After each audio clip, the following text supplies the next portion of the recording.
Ayan, maruya di kawali. Ang tawag yan, maruya di kawali. Diba? Ayan na. Ayan, malapit na siya matanggal. Pag natanggal na yan, luto na. Snacks for today.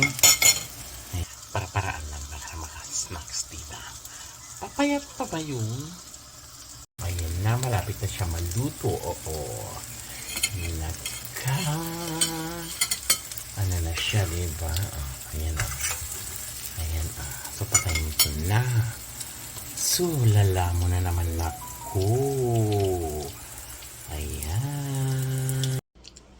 Ayan, mga kalamans, ito na.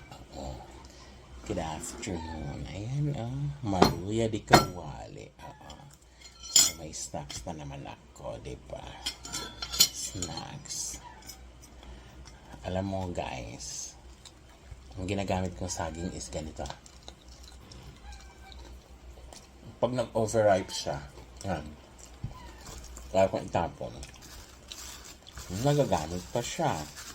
So, gagawin mo yung snacks. Lagyan mo lang ng flour. Mekos-mekos lang sa flour.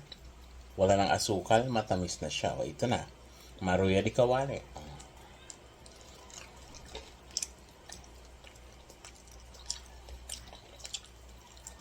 Kasi ito, pag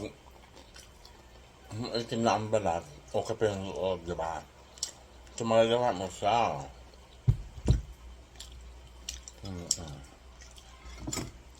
Yan, pwede nyo siyang pambenta, no?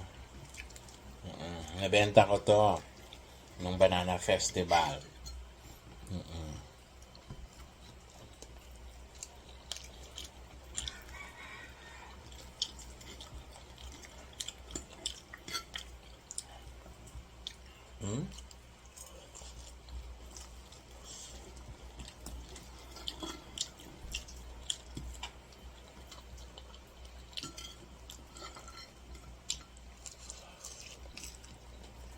Mainit.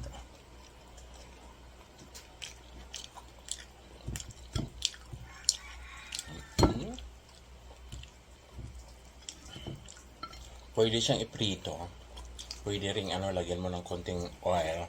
Nakaihaw lang. Maganda rin siya prito. Pag pinrito mo to, benta mo na.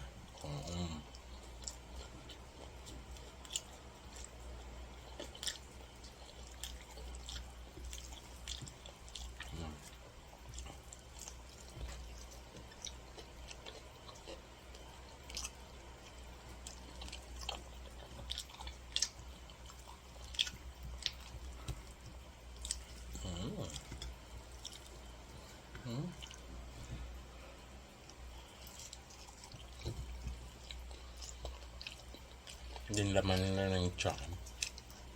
Yun lang yun.